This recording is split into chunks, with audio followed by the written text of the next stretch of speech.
Right. Good. Nice. So I think we sorted now. We sorted. I think everything good. You all here from the start. City Gill, thanks for logging on. Chica, Trinity, Trini, Jolissa, Kimberly, Lissam, Wendy, Camille, Coco Benji. Nice. Yeah, you know, we're doing this every day. Well, I don't know if I'll be able to keep it up every day, but maybe every other day. But yeah, we really trying to push this whole quarantine cooking, stay home with me vibe. So going again. We had some technical difficulties the last stream, so that kind of put a little spoke in the wheel. But we reset. I reset everything, and we're looking to go again. Let's put this on. This next light here. Right. Yep. Yeah, quarantine cooking. We inside. You inside. I inside. We inside. We not outside. So we under quarantine vibes. Well, social distancing. It's not really quarantine. I don't have the coronavirus, thankfully. I hope you all don't have it either, and I hope you all stay safe. But you know, quarantine cooking just have a nice ring to it. But I am not under quarantine, and I hope you all are not under quarantine. But if you are under quarantine, nothing wrong with that. Please follow all safety and health protocols. Quarantine yourself, but we're here to help you get through it with a little bit of live cooking vibes. Yeah, we live again. Leo in the house. Boom. Right. I said we're going live at 8. We live a little before 8. And in all the thing go, we'll wait for a little more people to come in the chat. So we are cooking 1 pot pasta. There's a recipe that I have on the website. It's a way of cooking pasta, but doing it in 1 pot. Almost like how you would do a pilau kind of thing. So we do not pasta pilau. I'm joking. It's not a pasta pilau. We're not bringing no sugar and thing. It's not a pasta pilau. We're cooking it like if we're going to cook a pilau. But to get the ball rolling, before we do all that, before we do all the cooking, I need to, my drink finished, so I want to mix myself a next drink. Here, I'm going to get some ice.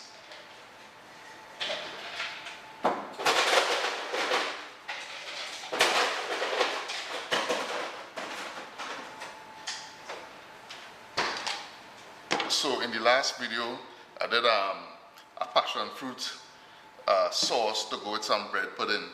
So I had the passion fruit out, and then I was having a little vodka. So I'm gonna make a little drink. So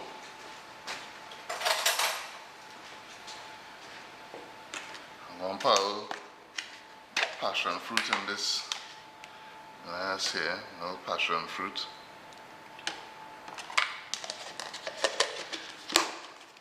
And don't be afraid to grab a drink of your own at home and, you know, come and chill. Chill vibes going on. There's some mint here. Getting fancy up in here. Some mint here is going on. So, we'll just have some mint inside there. Alright. A bit of mint. Some vodka.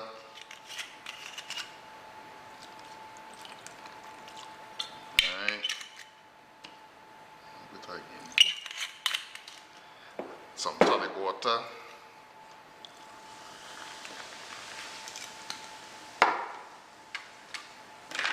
Around.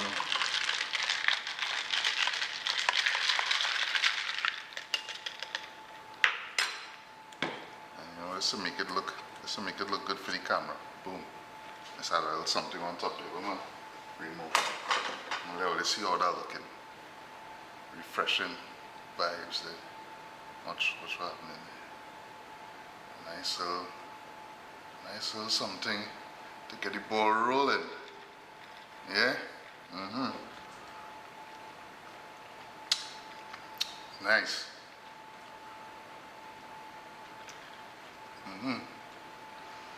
It's like nice little drink there, man. Fresh passion fruit, a little vodka, a little tonic water, some mint. I mean, yeah. So, put this away.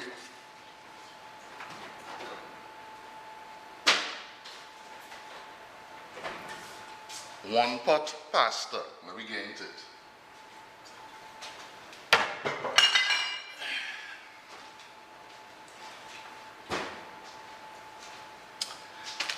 Basically, the idea for one pot pasta comes from having little odds and ends in the fridge and wanting to make a little pasta dish, but I don't want to dirty too much wares now.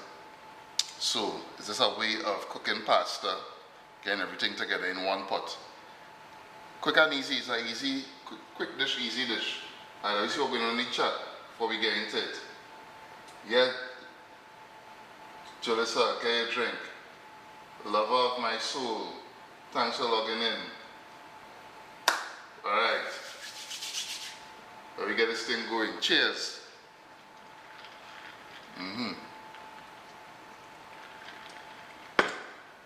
Right.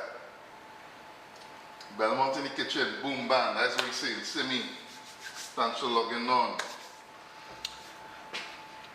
Before I jump into this, I'll shout out Market Movers for the delivery of some fresh items yesterday. So in this time of social distancing and quarantining and all that, you have companies like Market Movers providing an essential service at this time, where even if it's not for yourself, let's say it's for your grandmother or your mother, grandfather, uncle, aunt, who might not be as mobile and might not be able to go out or might not want to risk going out to the groceries to get stuff. You could use services like Market Movers to order stuff for them, fresh stuff, as well as some other items. You could go to the website dmarketmovers.com. That's D, the letter D, marketmovers.com, one thing. And you could order stuff and they'll deliver fresh goods, fruits, vegetables, which are essential things to have at this time while, you know, we could still get it. Hopefully things wouldn't get so bad that we won't be able to get fresh stuff, but in the while or any time that we can, please make use of these services, make use of technology. This is the age we're living in, we're in 2020. Order stuff online, they will deliver it straight to your door. So, big up to Market Movers for that. Right, so, let me get into this one pot pasta. Basically, you could throw, I want to say almost anything into this, but you know, it just has certain things that work with pasta well. So I would usually use fresh tomatoes, but because again we're doing quarantine cooking, I want to kind of show how you could use like bottled stuff as well. So I'm not using fresh tomatoes, I'll be using tomato paste. I have some pumpkin here. I want to use some pumpkin to form the sauce, because it will be a tomato sauce. I'm using some carrots, some fresh basil from Market Movers, some cherry peppers that I had in the fridge, onion, garlic, and then we have some paprika. Of course, we have some coconut milk. You could use normal cow's milk or goat's milk if you have, but I am, you know, sort of lactose intolerant to a point. Lactose is kind of mashed up, so I like to keep it, you know, keep it safe with the coconut milk. And I'm using some elbow macaroni, but literally almost any form of pasta will work in this dish. Any kind of pasta will work well. So it's almost like a pasta pela we're making. Almost. We're not bringing no sugar and thing, but it's our one pot pasta. So let me starting with my onion. Let me get it going. And don't feel free to, you know, hail me out in the chat if there's anything else or like all you want to talk about, you know, just let me know in the chat, because literally I'm not really good at just rambling on and on. But if all give me something to talk about, if all I ask my question, I could answer. But if it's just up to me, I would just shut my mouth and just cook. But that would be boring. So, you know, we get the engagement going. It's a flow. It's a back and forth. So don't be afraid to ask me questions, or if there's anything that you want to bring up, anything you want to talk about, have a conversation about, feel free to mention it in the chat. I'll try to glance at the chat while preparing the meal. So, yep. Again, the whole premise behind this is to kind of give people ideas and inspiration on how to use the items in the pantry to cook differently. You know, you might have stuff there. You might not be at liberty to buy out and that kind of thing as you would like to. We, you know, should be staying indoors and that kind of thing as per the instructions of the government. And I mean, you know, we should all be socially responsible and follow those instructions to lessen the risk of community contagion. So, you know, we're staying inside, we're staying indoors. You might have stuff in your pantry, in the kitchen, in the fridge, sorry, and you know, you might need some ideas and inspiration on what to cook, what to prepare. So the whole idea behind this is to kind of help you get inspired to do some stuff with what you have there. So that's why we're doing this. I don't like being on camera, but I'm here and I'm doing it. Alright, what the chat saying? Off topic slightly. Dissolving gelatin. When you're dissolving gelatin, I think you have to stream it. I think what it says is to stream it in gradually, you know, and to just dump it in all at once. I think so. I'm not very versed in using gelatin because I don't use it often. Gelatin and like cornstarch and thing, I think I used that like once or twice in my life. So I'm not very versed with using it, but I believe the way to get away from the lumps is to stream it and stir it while it's streaming, I think. Don't quote me on that, I think that is the way to do it. I could be wrong, but I'm pretty sure there might be some tutorials on it on YouTube that you can check out. Bay leaf is bay. City girl, it goes without saying, right? I believe bay leaf is like the spice. I just call it a spice. People might say it's an herb because, you know, it comes from a tree or whatever. But I believe bay leaf is that spice that real kind of embody the essence of the Caribbean, the essence of Trinidad cooking, Trinidad and Tobago cooking. I feel like every time I remember a dish my grandmothers used to make, it's almost like thing like, you see, like bay leaf and nutmeg and ruku and them kind of thing. I feel like that was the hidden ingredients that used to just make it taste like real best. Now when you think about granny sweetan and your mother sweetan and them kind of thing, is thing like bay leaf and thing that really used to take it up a notch. I have a friend of mine who was troubling me, saying, asking if I just put nutmeg in everything, kind of alluding to the fact that I might be a one-trick pony then. Like, you know, anything I make, I just throw nutmeg in it to give it a difference. I don't use nutmeg in everything, but nutmeg is our best spice. Don't coast on nutmeg. Nutmeg is our real best spice. Don't be on nutmeg at all. But yeah, bay leaf is bay. Bay leaf is definitely bay. Hot water. Okay, so you see, hot water it is. What pasta would you recommend in this dish? I mean, to be honest, you can use any pasta, but short form pasta like the elbow macaroni, real good because it's easy to manage and it will kind of soak up the flavor and toss well with the ingredients because you kind of cutting up everything small, and again it's a kind of pilau vibes. It's not a pilau, But think about what a pilau is, you understand? It's that kind of concept. So, yes, you could use spaghetti, you could use fettuccine, you could use linguine, you could use all them other kind of pastas, you could use penne, but I like to use either like penne or elbow. You could even use like the shells, the shells, I forget the name for that, but yeah, the pasta shells and things. All that is vibes inside there. But I think the short form will work better than, you know, spaghetti and that kind of thing. So,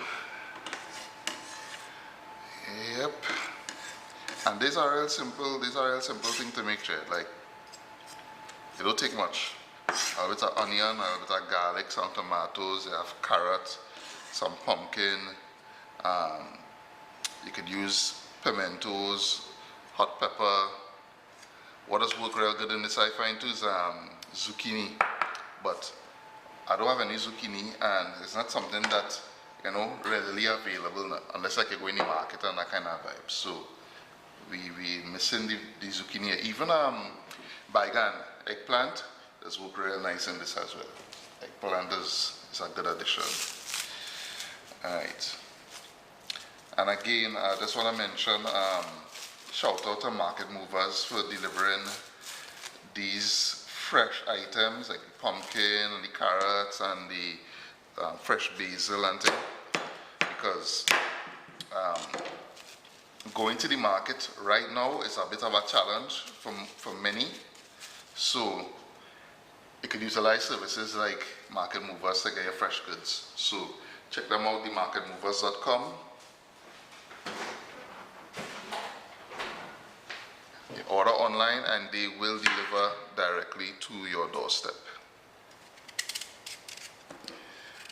You don't need much pumpkin for this, just a little bit.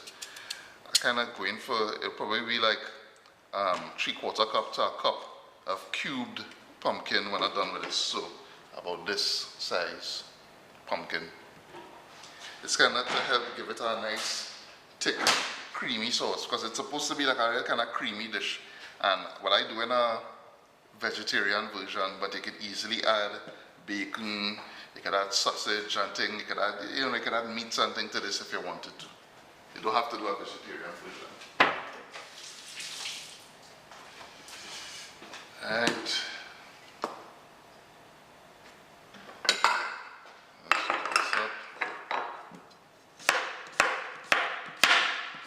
And you really want to try and cut it as thin as possible, because you want it to break down in the dish and help thicken the sauce now.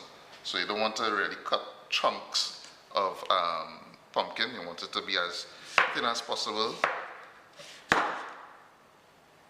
because because it's a one-pot dish, everything gets in the same cooking time, basically. Nothing gonna cook longer than the next thing. So you really want to bear that in mind with the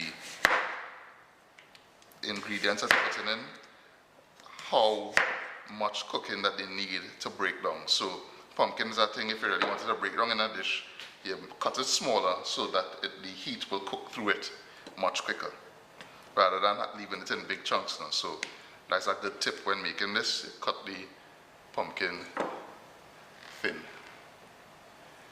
like that.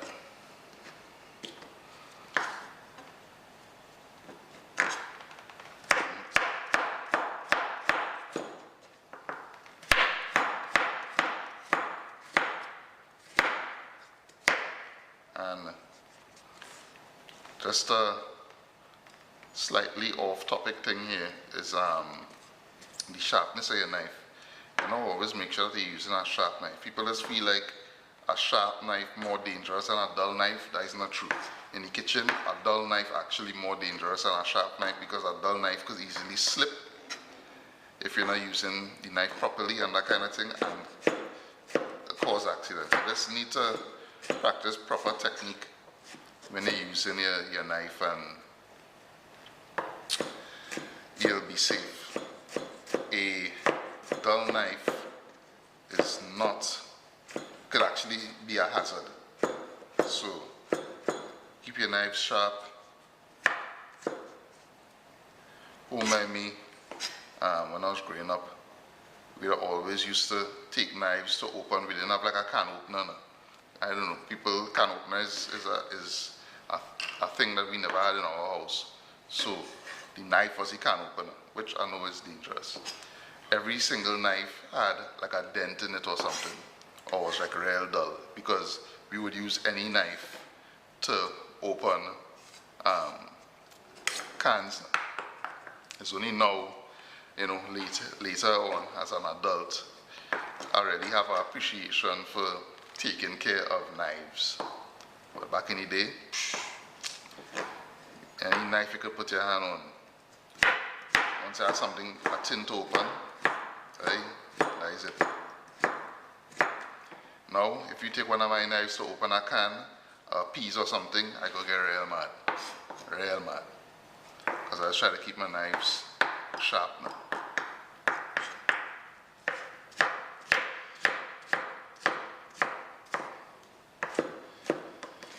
So as you can see, I'm cutting up the pumpkin real small. Seeing that? Cutting the pumpkin real small because again we want everything gonna get the same cooking time, so you want to be able to let it break down in the dish to help form that creamy sauce that we're going for.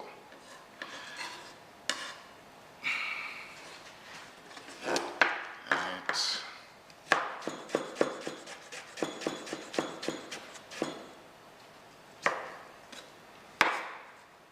I'm going on in the chat there. Take a look. Ruku.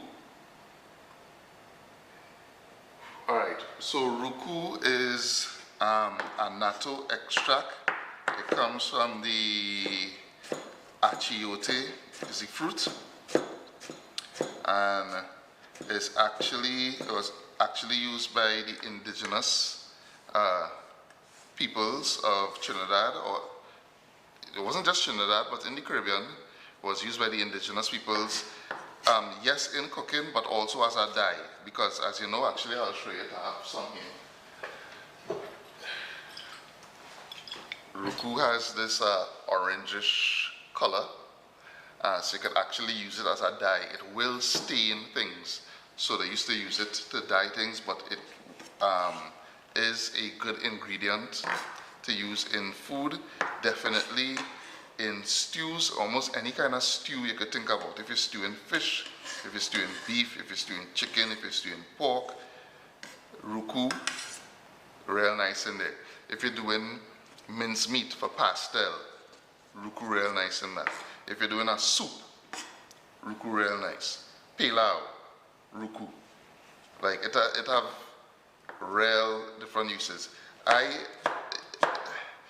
If I had to explain what ruku is in terms of the flavor it adds to a dish so that people can understand, to me there's like nature's goldenry.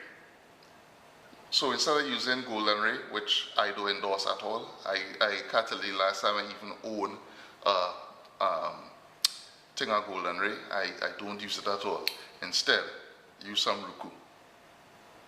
Trust and believe. Ruku is the truth and the light.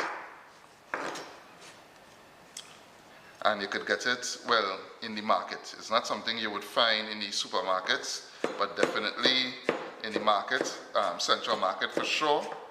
There's a lady who sells ruku, and of course you could get it in other markets. So, ruku is it's one of those old, old traditions in local cooking that, I would not say that it's not popular. It's popular in certain circles. If you go in communities like Lopino, Paramin, those kind of communities, definitely cooking with ruku is still very much mainstay in how they prepare meats. Not as popular in the mainstream, but of course here on Eater Food, well, especially with my recipes in particular on as long as I could use ruku in a recipe, I will. You know, I am all about promoting the usage of, you know, those things that make our cooking unique now. I mean, people all over the world, cuisines all over the world do it, and you know, we're quick to follow those things now. We're quick to big up, you know, what the Italians might do or what the French might do.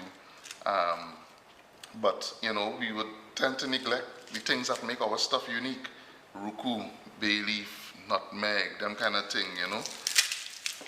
We gotta big up them things, because that's the things that just make our food stand out now. So don't neglect those kind of ingredients in your cooking. And I mean, ruku don't spoil. You buy a bottle of ruku, that will stay there for months. So it's not like, you know, you buy it and you ever wonder, well, how often I use it, it might spoil quick and thing. Nah, you buy some ruku, pay it down, you're good to go. Alright, so we're going on in the chat. Yeah, you could grate the pumpkin as well. I mean, if you wanted to, grating the pumpkin is fine. When I cook, I like to my aim is to dirty as little wares as possible. So I will always opt for cutting, smashing, just using my knife on the cutting board, however I could prepare items with the knife on the cutting board. That's what I go in for. If I have to grate, then I'll grate. But yeah, with, you know, with a little practice and a little knife skills, you could get, you know, your things cut up real fine and that kind of thing. So I tend to go for you know, that method of preparing stuff, getting my mise en place, as the French would say, is just using my knife on the cutting board. And you know, I always take the opportunity to improve my knife skills. So I will only use a grater if absolutely necessary. But if you want to, it's no problem at all. There's no scene. If you want to use a grater, by all means, you can go ahead and use a grater. It will give you, it'll give you the consistency that we're looking for with the pumpkin to break down real quick in the dish. So yeah, a grater obviously is a great choice to use for this kind of thing. But again, I don't mind washing wares, but if I don't have to wash more wares, I wouldn't, you know. So, you know, some people say they hate washing wares. I don't mind washing wares. Like I'll wash wares, no sin. But if I don't have to, that's better. I just kind of cutting the garlic into slivers, kind of leaving them in slivers because, you know, the dish is not a dish where everything kind of breaking down. You still want to have a kind of textural difference. You don't want the whole thing to be like mush. That's not what we're going for. So, yeah, you're going to have a creamy sauce with the pumpkin and that kind of thing. But then you'll have, like, you know, some nice little pieces of garlic, slivers of garlic, and I'm going to kind of cube the carrots as well. So you get little cubes of carrots inside it. You know, these little things just make a dish, you know, interesting. Or sometimes you're eating something and everything is just like one big gloop.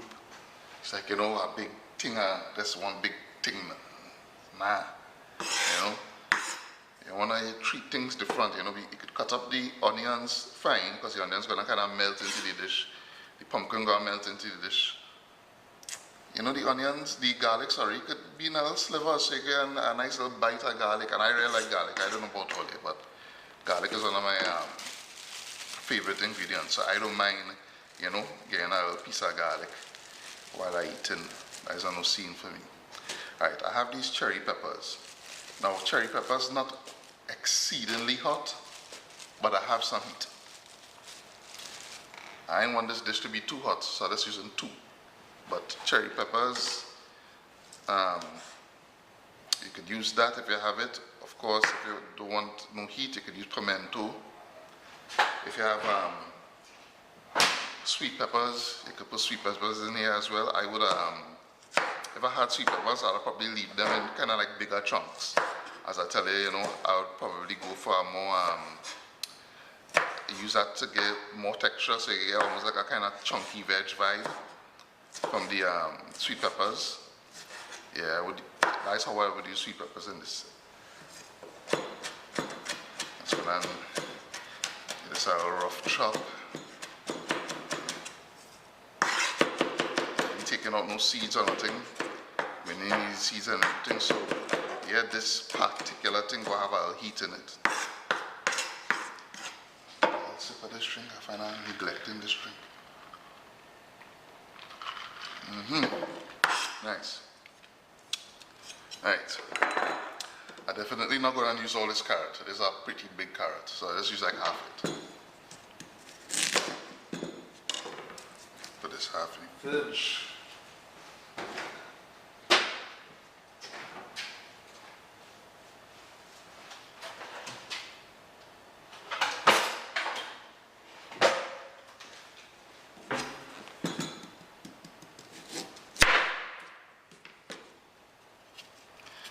I thought I had a peeler at hand, but I don't, so I will peel by hand.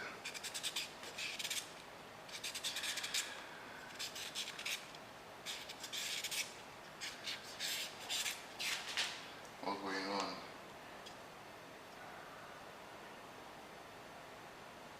Yeah, golden ray is,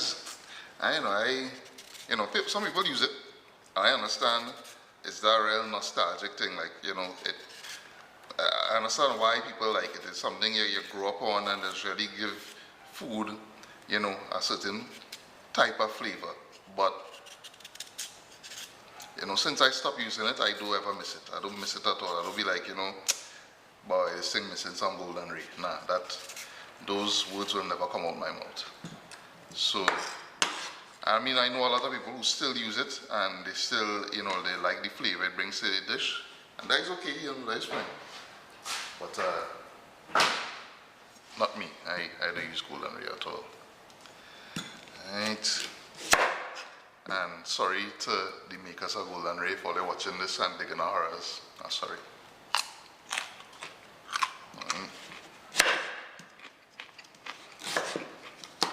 Again, we're going for cubes with the carrot. So,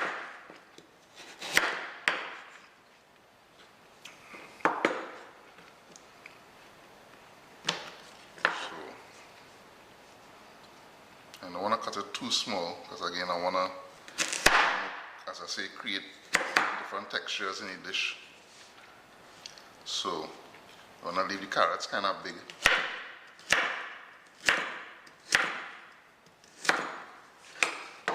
Like this kind of size, the carrots. All the different.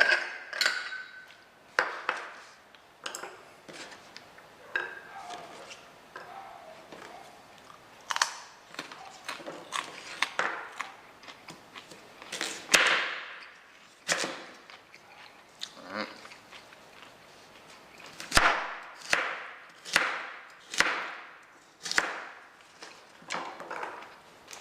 Now, you might be watching this and saying, what are they say this is a quick dish? I mean, it's taking longer because I hear and I'm talking while we're doing this. But I mean, if I wasn't talking, this literally cut up in 10 minutes, 15 minutes max, and then into the pot. So it's literally, it is not a long dish. It you know, seeming longer than usual because we're here and we're liming. Nobody in a hurry. So let's take some time and do it. But if we're doing this at home, it's not a long thing. Not a long thing, and it's definitely not a complicated dish. But it tastes real good. So we start this now. Now get the ball rolling here. Alright. Going in with a little bit of olive oil. Get that heated up.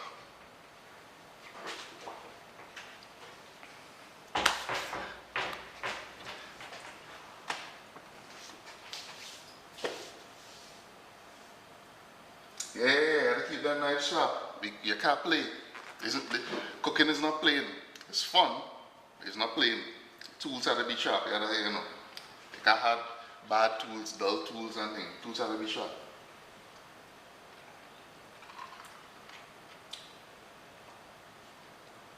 Hey, Charlotte sweet knives, as you have seen, and then you could get a whetstone. I'm gonna show you what that is.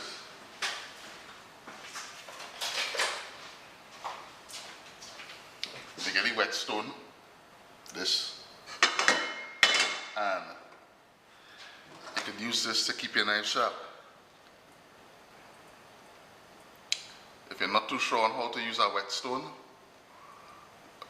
it have videos on YouTube showing you exactly how to use it. So I would suggest investing in this, and I say invest, it's not investment, it's really like $20 for this shit. So it's no reason why you can't buy this. About $20 for it. You could get it like same place, Charlotte Street, or you could get it in the market too. Anybody that's selling little odds and ends in the market, you could get it from. I actually bought this in the market, so it's a good way to keep your knife sharp. Alright. So we starting this thing.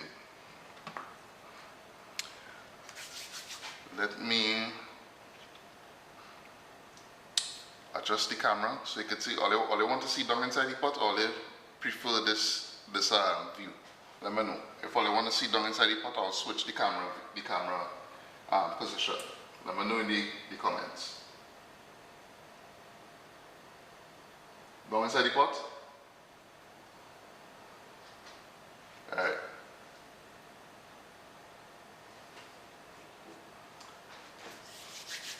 Alright, pot action it is.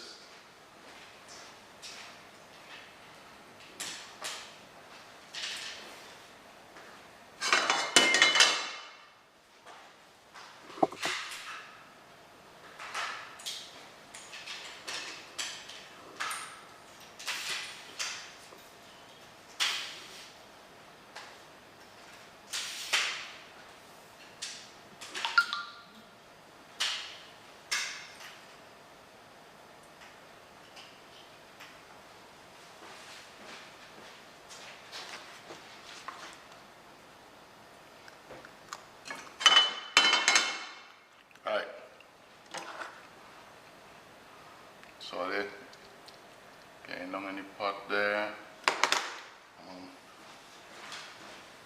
Just this a little bit more.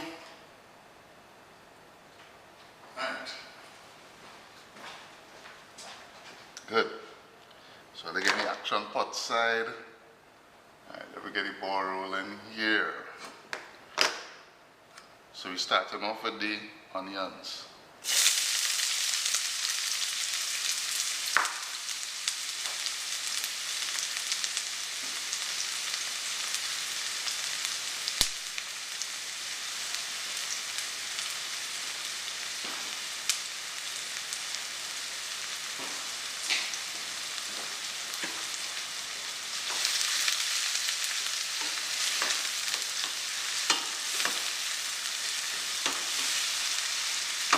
I used a whole onion here. If you don't like too much onions in your dish, you could use half, quarter. This really, this is more about the idea of the dish. It's not too much about measurements, you know. You could tweak this to exactly how you like it. I'm going to let this saute for a while and kind of break down, because I'm going for that kind of sweetness in it too now. And the more the sugars break down in the onion, the sweeter it will get. That's why caramelized onions, they stay so sweet, because the sugars over a period of time on a low flame, low heat, break down, intensify. So, I mean, we're not going for a caramelized stage, but we're going till the sweat for a while. just leave that for a little bit. Let it do its do. You hear the smelling real best? Real best. Right.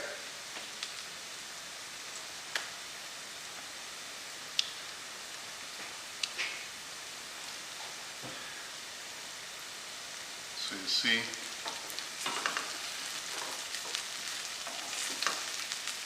beginning to go translucent. I'm going now closer. And well, again, the reaction there.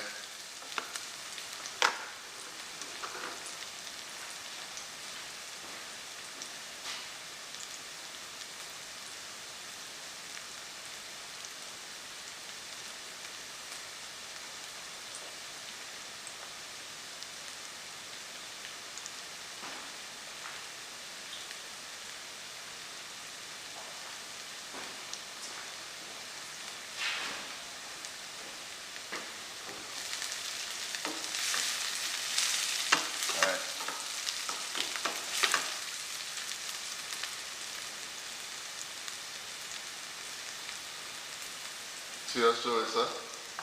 Where you living again? Post your address in the comments. Everybody come and smell your house.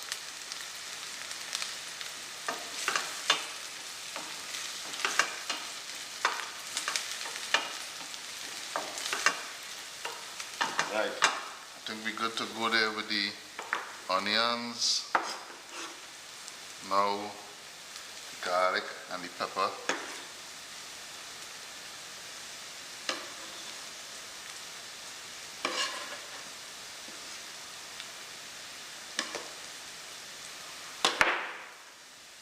Pumpkin. I remember everything again, basically the same amount of cooking time, so it's not really about leaving anything and then adding after and that kind of thing. It's a one pot thing. Want everything to kind of cook the same, so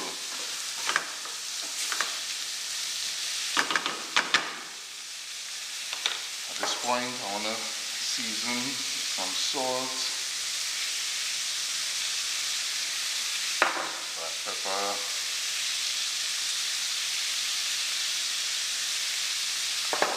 and some paprika.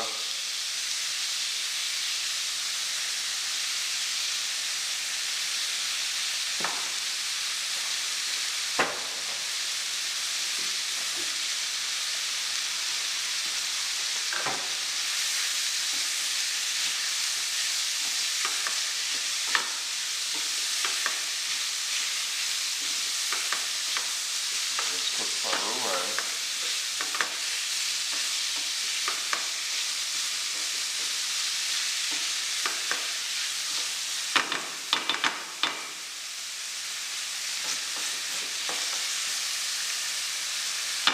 And once the pumpkin start to break down, then I'll add the pasta. So move on to that in a little bit. That's our onions, wraps them in and all that to waste.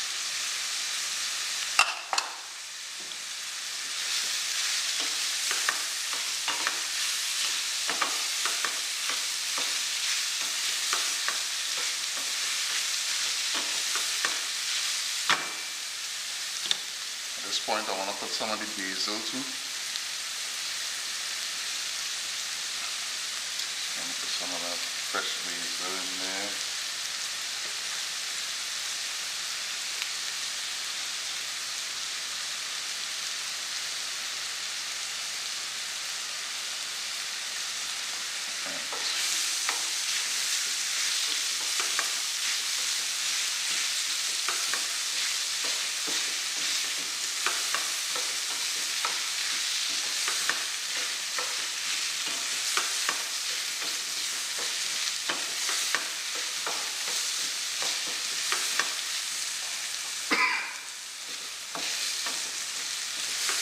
Cherry pepper. No, it's not the COVID. It's not the COVID. It's cherry pepper. I don't know what's happening when black pepper hit the back of your throat.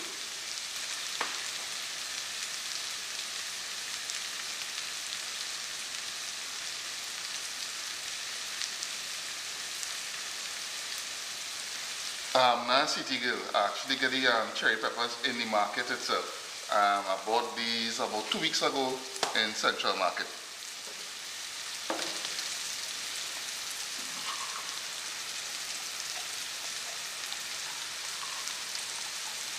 But you could check Market Movers to see if they have it. And if they don't have it, I'm pretty sure it's something that they might be able to source for you as well. So you can always check them out, message them, and see if they can source it for you.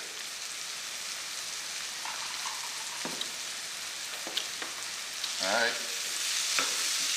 You're looking good, you're coming to come.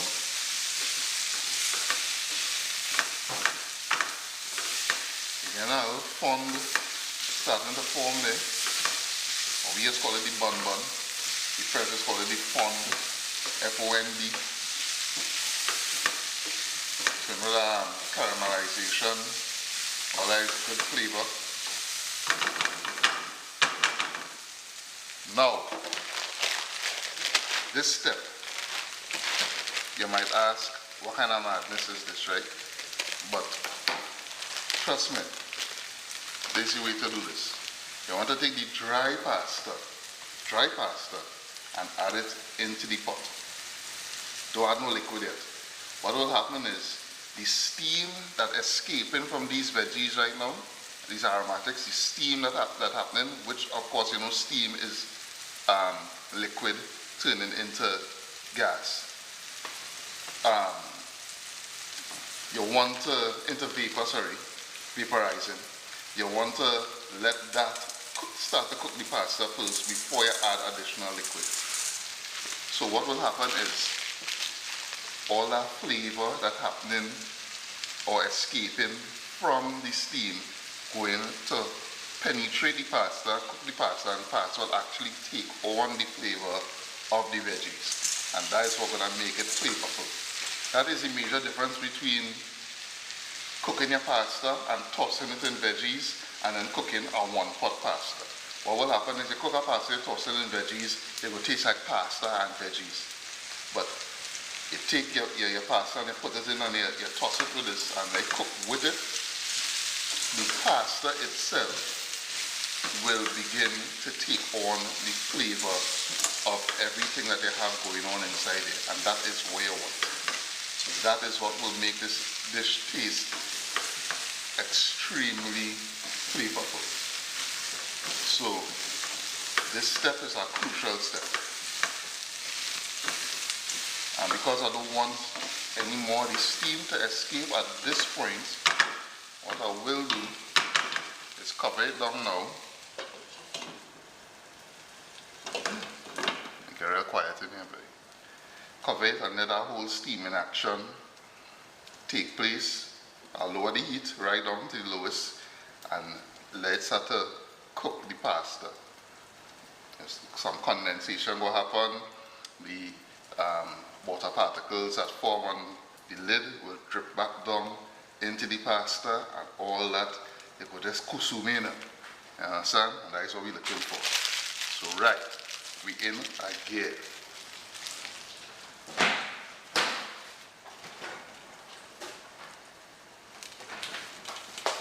How are we going so far?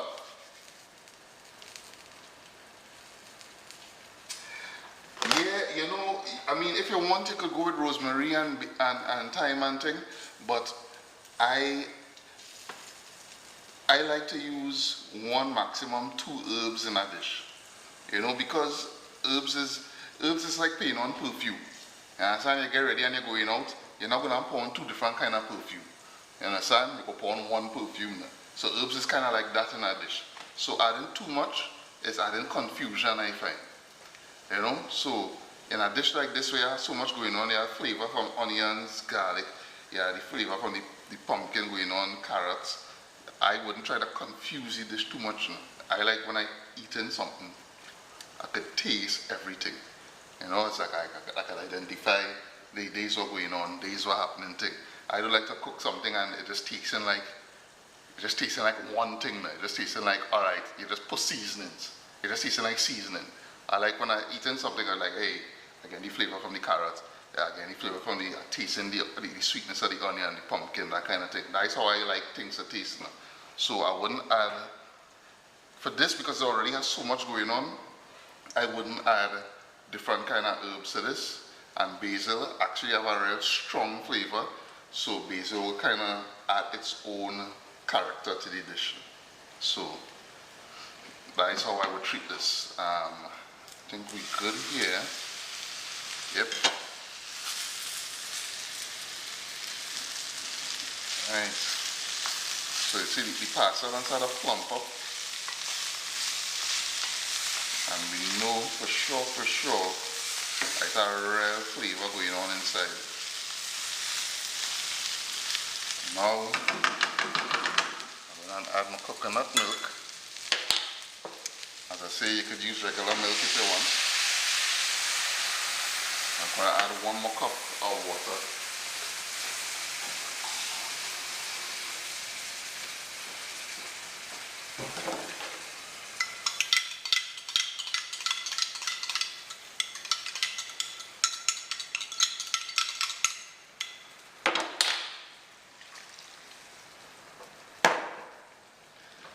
Nice.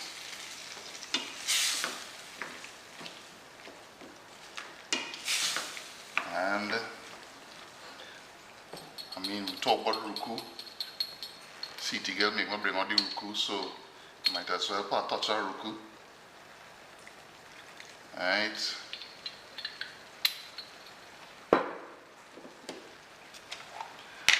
As I say, I'm not adding fresh tomatoes, but I will use a tablespoon of tomato paste. And I'll add some real robust flavor. Please do not use ketchup instead of tomato paste. Ketchup is not tomato paste. Ketchup is not a substitute for tomato paste. Ketchup is for hot dog and for fries. Understand? Please buy tomato paste for cooking. Please, I beg. Please. Don't use ketchup. Tomato paste, please. Right. I mean, just looking at this, I could tell I need a little more water. I know it's going to be a little dry. I'm cooking the pasta.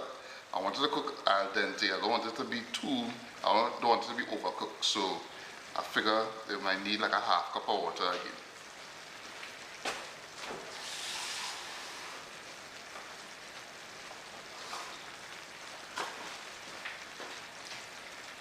Right. That is enough water.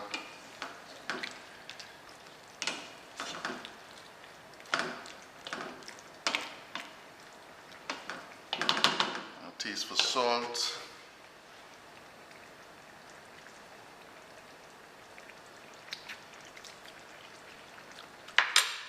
Let's touch it a little bit, not too much. Right. Little wrong. And cover it. Allow that to simmer. This will take about 8 minutes to cook.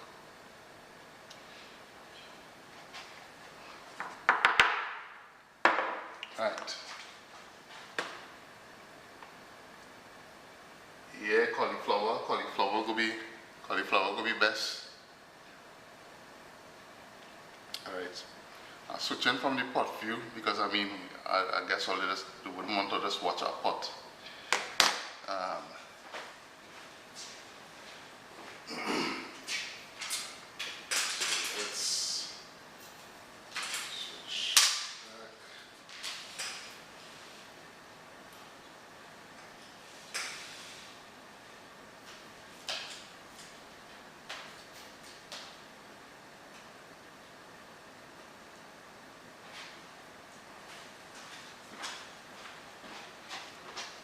Alright,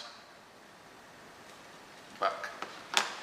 Okay, I mean between time, I'm going to clear up on top here and get ready for the next steps.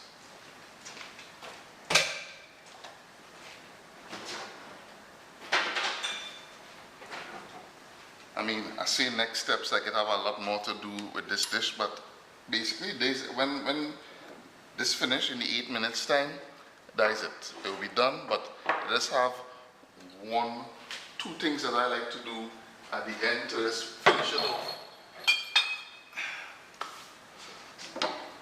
Right, so I have some time here. We have all the time to kill, so we're going on in the chat.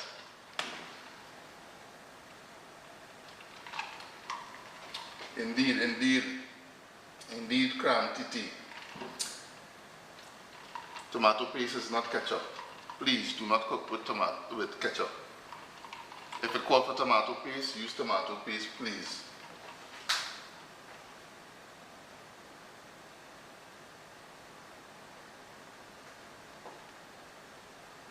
Yes, City Gill, fire burn ketchup.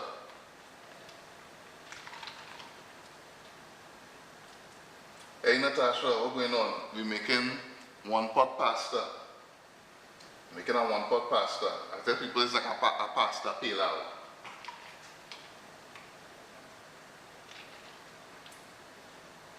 Yes. Lemongrass and putting a Thai spin on this could be real nice.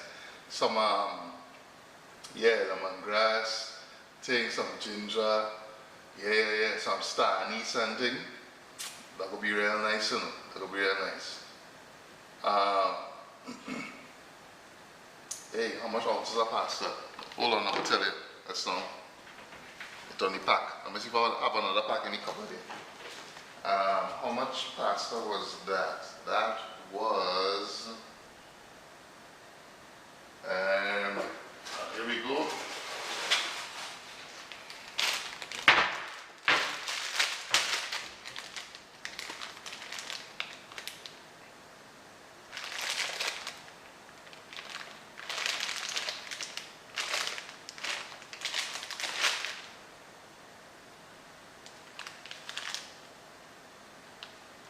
.6 ounces.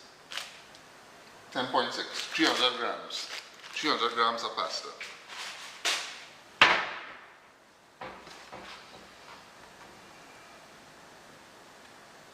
Oh, nice.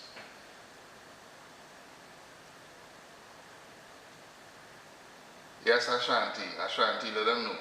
Let them know. Tomato paste is that rich, robust, real tomato flavor. Tomato ketchup, I don't know what that is. I never taste a tomato that just tastes like tomato ketchup. So I don't know what ketchup is. Ketchup, as I say, is for fries and hot dog. That's the only thing I use ketchup for. And the last time I had ketchup, like I bought ketchup, it was for a shoot I was doing back in 2017. Yeah, that was the last time I had ketchup. And I think that ended up spoiling and I had to throw it away because I don't use it. I don't use ketchup at all. I mean, at the end of the day, it's only so much hot dog and so much fries I can eat. So, yeah, I'm not really a big fan of ketchup per se. All I feel about people who just put ketchup on bacon shack. All I feel about that. What's all the thoughts on that? Ketchup on bacon shack. Let me hear all in the comment section. You're going for a bacon shack and somebody put ketchup on it. Somebody put ketchup on your bacon shack. They're dressing it for you. They put ketchup. What they saying?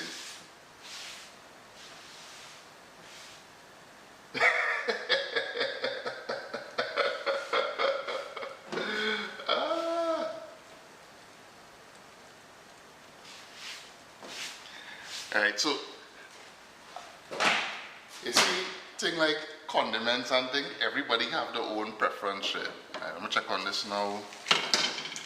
Yeah, man, it's done.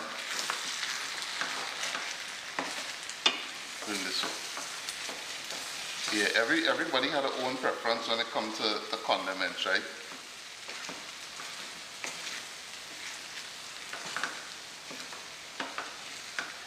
Before we go further, I must tell you what the final steps is for me.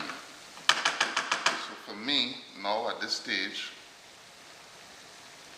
this, you know, al dente, nice. And the thing is, even though you switch off the heat, it's still gonna continue to cook. You know, that's how pasta does work. Once it remains hot, pasta will continue cooking. So basically, with this dish, or pasta in general, if you're gonna stay on the heat, you basically want to kind of slightly undercook it. You understand? So that is this point that it is at right now. So be perfect there. The final thing I like to do is drizzle it with a bit of fresh olive oil, and that is give it a nice mouth feel, and also that nice fresh olive oil flavor. And then hit it again with some fresh basil. And at the end, you want fresh herb vibes going on inside there. As I was saying in another video, I think when I was making the curry, any dish that calls for herbs, you always want to keep some for the end.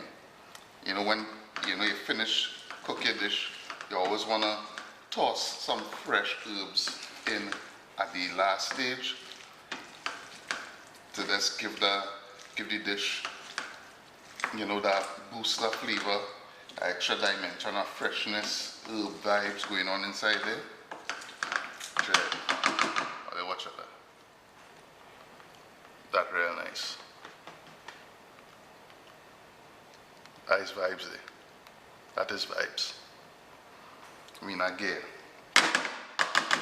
Alright, so uncover that down. Let that steam a little bit again. We're almost ready to go.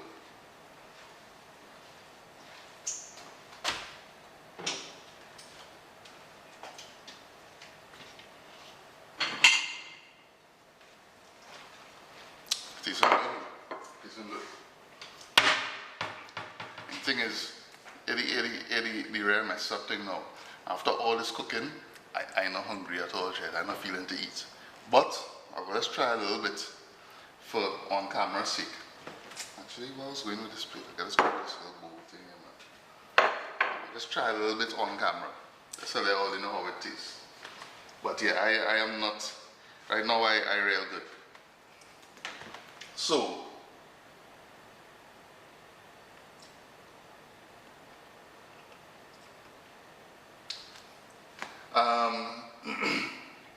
shifter, or Chivita, sorry, Chivita. It could be that, excuse, that the flame too high, so that it sticking to the bottom. I would probably go with a lower flame and make sure to you cover the pot when you're cooking, so that you get a steaming going on. Macaroni with tomatoes and egg, almost like a kind of carbonara or something. That sounding good. I find that sounding real good, Natasha. I would try that. Tonka bean is I have some here. I mean, tonka bean is a fruit actually, and what we just use for the spice. Tonka bean. I'm gonna see if I can find tonka bean now.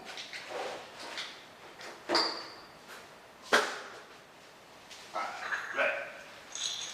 So what we use for the spice tonka bean is actually the pit of the fruit. And I'm gonna zoom in so that you can see. This is what it looks like.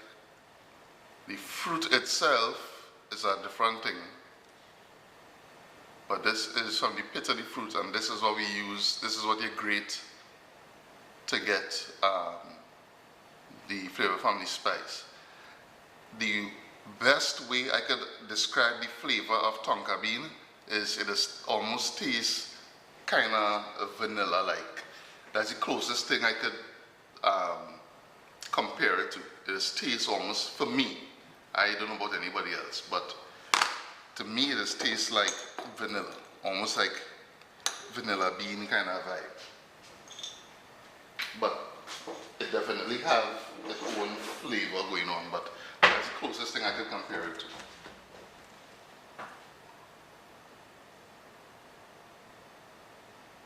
Yeah, Jed, I really, after smelling all that food and then, you know, I bite a piece of carrot, things like, and then from the video before, I taste the bread pudding and things. Like, I don't eat much, I can't eat much, so I'm not even feeling to eat right now. But I'll just try a little bit.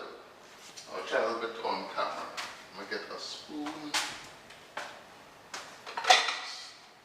Use this.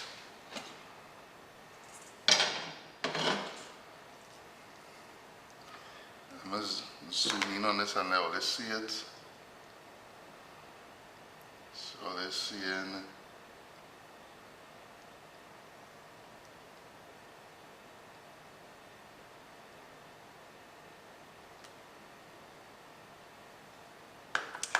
So you see how I was talking about really different textures and things. It's not just one, you know, blob, but it's, you know, colors and textures, and you know what I say, let's eat with your eye first. So, you know, it look appealing, it look like you want to eat it. Look, you know, appetizing. That's what we're going for. You know, one thing said let's be like one big mess now.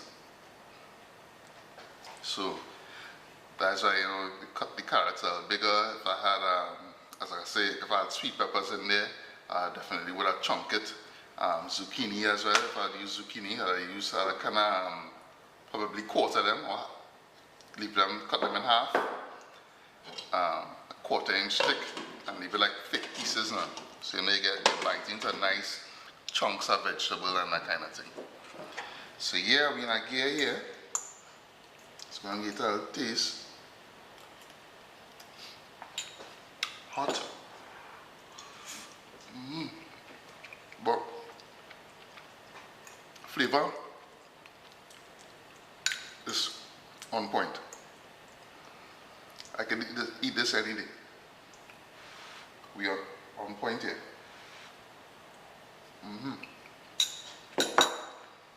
So,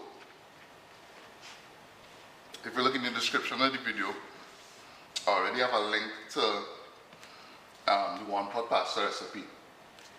It's an easy dish to make. It don't take long to make. I mean, again, I stretch out the process because we hear me liming and we jibbing and cooking and that's happening all the time.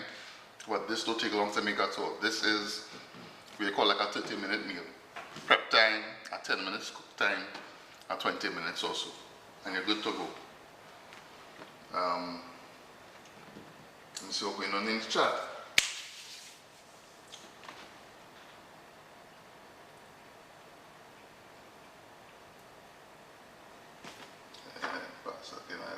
Yeah, city girl, al dente. Yeah. We deal with no mushy pasta here. It's al dente vibes. I'm not sure they were going on. I'm not sure with the pasta. You want the pasta to cook perfectly. And we have that going on here. Let me zoom in. Let me zoom in. And let me layer. See what's going on with this pasta, you know. You don't want to overcook the pasta. So you see what's happening. Al dente, the pasta still have its shape. It isn't breaking apart, it isn't falling apart. The integrity of the pasta maintained, all the flavors infused into the pasta itself. So, yeah, this is a winner. It's a winner.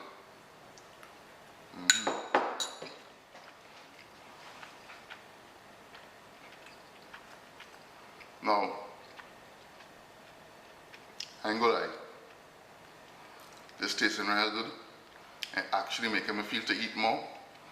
But I know I'm gonna regret it because I'm full. So I will not eat more. I will let it cool.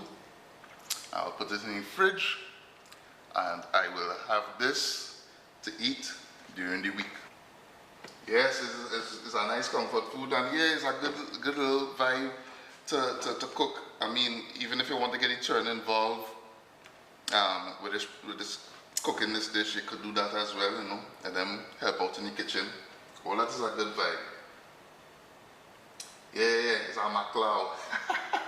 A maclau. Yeah. Pasta, pilau pasta. So again, the full recipe for this already on the website is something I just recreated. Didn't want to leave all it hanging because I did the previous video where we had some technical difficulties and it didn't work out. So I said, you know, I'll reset and come back. I promised to reset and come back. So here I came, made this dish, and thank you all for tuning in. You know, as I mentioned in previous videos, and I guess I'll have to keep mentioning, we are looking to do more of these quarantine cooking videos where we kind of try to help give you ideas and inspiration for cooking using the ingredients that you would have bought in case of emergency. So it would have been, you know, your frozen goods, your pastas, your flours, your greens, that kind of thing, canned goods. Is the type of goods that you would buy that have a longer shelf life, and you know, we don't know how long this thing gonna last. We don't know what's the full extent of the effects of this thing, so people will be preparing, and you know, we just here to kind of help you go through it. And of course, you know, social distancing, we kind of in our house, isolated, some of us totally isolated, some of us still have our family and thing around us, but I guess this is our way of, you know, trying to get people together, get the live interaction going, and you know, just like try to help people stay in a kind of positive mind frame while we deal with this coronavirus business. So I hope all enjoyed this little Sunday evening line with me, cooking the one pot pasta. Please, if you're in the chat and you're not subscribed to the channel, please subscribe. And of course, if you want to know when we're doing more of these videos, follow us on Twitter, Instagram, or like our Facebook page, and you will be updated every time we go to do a live stream. Thanks again for logging in. Anything we don't need chat I need to address? Thank you. So again, thank you everyone for joining me. It was great. I had fun. I hope you had fun too. And I look forward to seeing you all in the next live stream. Please, let your friends know, let your family know, share it with people, and let them know what we're doing. And hopefully we can get more people on board, more interaction going, and you know, just keep a good vibe going with this whole coronavirus and social distancing and quarantine business. I'm gonna continue to sip on my drink, eat the rest of this, and I'm gonna see what's going on Westwood, because yeah, Westwood's supposed to be showing. Yeah, so I'm gonna take you in Westwood in a little bit. So all you enjoy the rest of the night. I'll see you all here later this week sometime on our next live stream. So take it light, take it easy, subscribe to the channel, and yeah, I'll see you all in a bit. Well, I'll see you all in the next one. Later. Bless. Good night.